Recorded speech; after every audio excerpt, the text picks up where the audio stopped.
Nah, mereka ulama-ulama hadis ini Allah pilih seluruh ulama hadis yang pakar di bidang hadis, itu mereka memulai belajar ilmu hadis itu sejak anak-anak, bahkan belum balik. Karena di zaman tersebut untuk bisa mendalami ilmu hadis tidak mudah seperti sekarang. Di zaman sekarang yang banyak kemudahan Allah berikan kepada kita, juga sulit menjadi ahli hadis. Nah, mereka mulainya dari anak-anak. Sehingga ahli hadis ini punya kemuliaan, punya keistimewaan yang langsung dari Nabi Muhammad SAW. Beliau kabarkan tentang sosok-sosok ahli hadis yang memiliki beberapa keistimewaan. Yang pertama disebutkan, orang yang ahli hadis, mereka nanti di hari kiamat menjadi orang yang sangat dekat dengan Nabi di yaumil kiamat.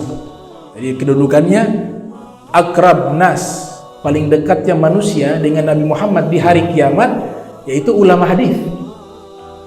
Kenapa demikian? Karena ulama hadis paling banyak bersalawat kepada Rasulullah SAW. Setiap mereka membaca riwayat hadis pasti mereka bersalawat. Qala Rasulullah sallallahu alaihi wasallam. Qala Rasulullah sallallahu alaihi wasallam. Dan disensus oleh para ulama, dikomparasi, dibandingkan dengan ulama-ulama lainnya, itu ulama hadis paling banyak membaca salawat kepada Nabi Muhammad SAW. Setiap mereka sebutkan hadis Nabi, pasti mereka bersalawat. Dan Nabi kita Muhammad SAW sudah bersabda dalam hadis yang diriwayatkan oleh Imam Tirmidzi, Nabi mengatakan, aulan nas bi yaumal qiyamah aktsaruhum alayya salatan. Manusia yang paling dekat denganku di hari kiamat, yang paling banyak bersalawat kepadaku, kata Nabi Muhammad SAW. Kemudian keutamaan kedua, ahli hadis, mereka mendapatkan istighfar dari malaikat setiap saat, istighfarul malaikati. Karena setiap kali mereka menulis riwayat, pasti di situ menulis nama Nabi, pasti tercantum nama Nabi Muhammad SAW. Dan di dalam hadis yang diriwayatkan oleh Al-Imam Khatib Al-Baghdadi, beliau meriwayatkan satu hadis, Nabi SAW bersabda, man shalla alayya fi kitabin lam tazal malaikatu tastaghfiru lahu ma dama ismi fi dzalikal kitab. Siapa yang bersalawat kepadaku lewat tulisan yang dia tulis di dalam sebuah kitab, maka senantiasa malaikat beristighfar kepadanya selama namaku masih tertulis di dalam kitab tersebut.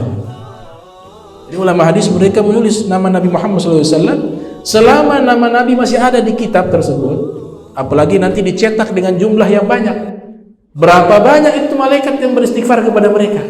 Mereka sudah meninggal dunia, tapi kitab mereka masih ada, dan kita baca di situ, di dalam kitab mereka ada nama Nabi Muhammad SAW, itu mengalir, ya, istighfarnya malaikat kepada mereka. Ini khususnya ahli hadis yang kedua. Yang ketiga, mereka mendapatkan doa langsung dari Nabi agar diberikan cahaya di wajahnya. Para ulama mengatakan cahaya di sini nanti di hari kiamat. Ada sebagian mengatakan dapat cahaya di dunia dan di hari kiamat, di akhirat. Karena Nabi SAW bersabda dalam hadis yang diriwayatkan oleh Imam Tirmidzi yang lahir tahun 209 Hijriah, meninggal tahun 279 Hijriah, Nabi bersabda, man, ya, sami'a minna syai'ah, orang yang mendengar dari kami, dari Nabi Muhammad, satu hadis, syai'ah, kemudian faballagahu kama sami'ah, dia sampaikan hadis yang dia dengar tadi kepada orang, kama sami'ah, sebagaimana yang tadi dia dengar. Itu Nabi sebutkan di awal, nazzarallahu, Allah berikan cahaya kepadanya. Nadarallahu ra'an sami'a minna syai'an faballagahu kama sami'a rubba muballagin au'a min sami'. Semoga Allah berikan cahaya di wajah orang yang mendengar sabdaku, lalu dia menyampaikan sebagaimana yang ia dengar.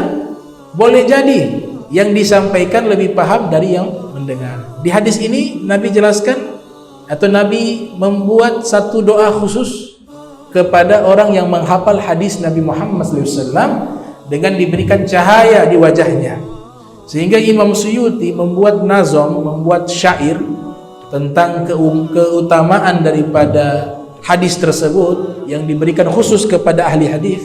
Beliau mengatakan, man kana min ahli hadis dzu nadratin fi wajhihi nurun syata innan nabiyya da'a binadrati man adda haditha kama tahammala wattaba. Imam Suyuti katakan, siapa yang menjadi ahli hadis maka wajahnya nanti bercahaya syata, dengan cahaya yang sangat terang. Karena sesungguhnya Nabi Muhammad SAW telah berdoa secara khusus kepada orang yang menghafal hadis Nabi Muhammad SAW dan mengamalkan hadis tersebut. Nah, ini keistimewaan ahli hadis yang ketiga.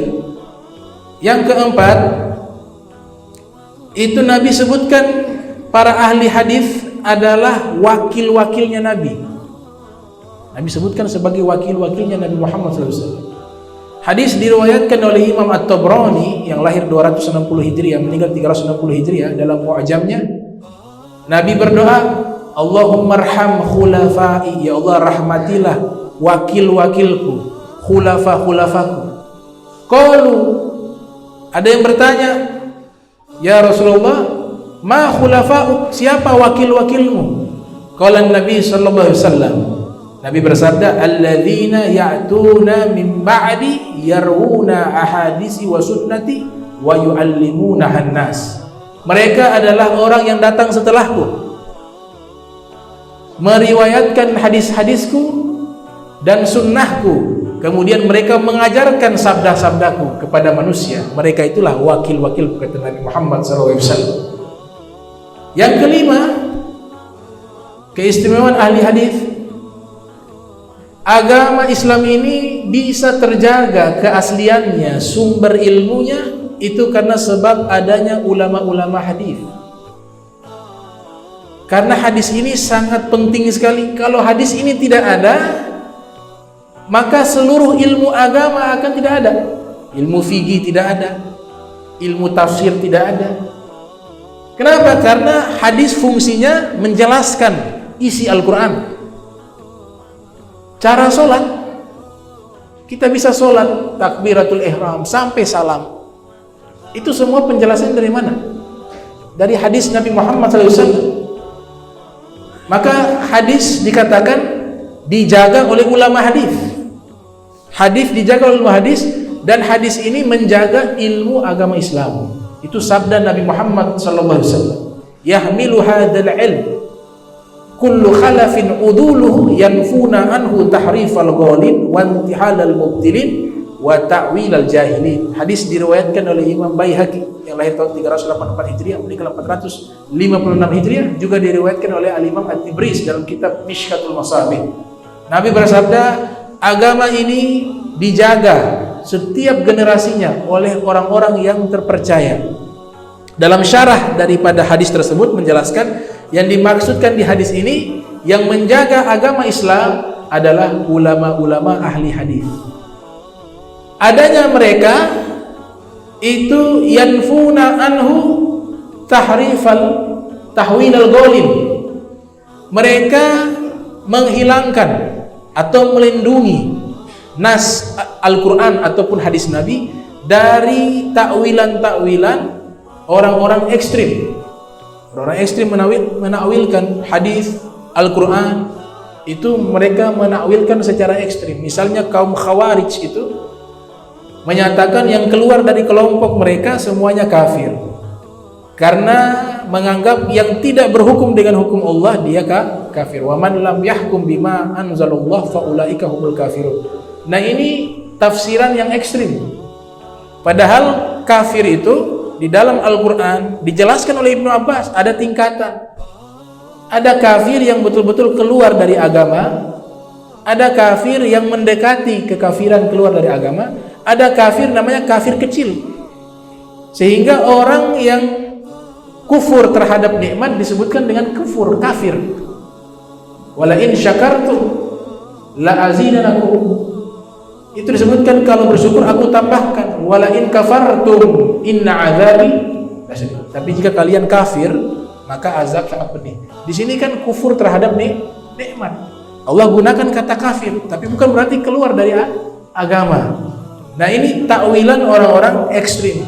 Yang kedua, itu orang-orang orientalis. Mereka belajar ilmu agama Islam niatnya untuk menghancurkan Islam. Yang menjaga ini adalah ulama hadis. Makanya banyak itu kitab-kitab bukan karya orang Islam. Kamus sunnah, kamus tentang mencari tahu letak hadis di seluruh kitab hadis. Kitab itu yang mengarang non muslim. Yang mengetahuinya ulama hadis. Dipakai tapi ditasheh, diperbaiki, mana yang menyimpang diluruskan. Kemudian yang ketiga, takwil al-jahilin, takwilan orang-orang bodoh.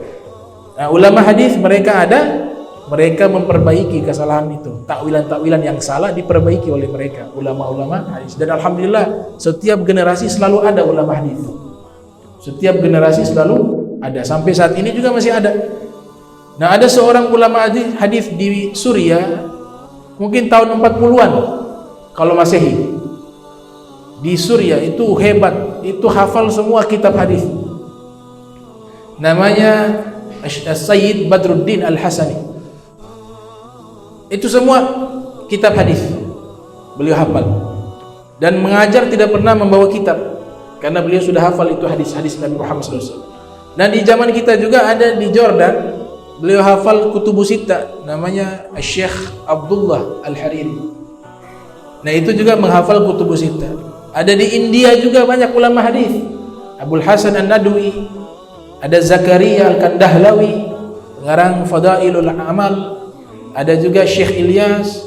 Banyak itu Al-Kandahlawi, itu rata-rata mereka ulama hadis. Sehingga ada kitab namanya Kanzul Ummal, itu yang mengarang orang India. Dan sampai sekarang banyak ulama-ulama India ahli hadis dan diakui keilmuan hadis mereka. Juga ada Sayyid Muhammad bin Alwi Al-Maliki. Banyak. Jadi setiap generasi ini ada ulama-ulama hadis. Sehingga Al-Imam Khatib Al-Baghdadi, beliau mengarang kitab khusus tentang kemuliaan ahli hadis. Judulnya Syarafu Ashabil Hadis wan Nasihatu Ahlil Hadis.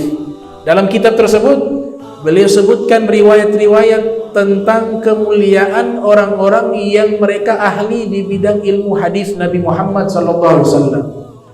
Mereka dapat perhatian khusus dari Rasulullah SAW.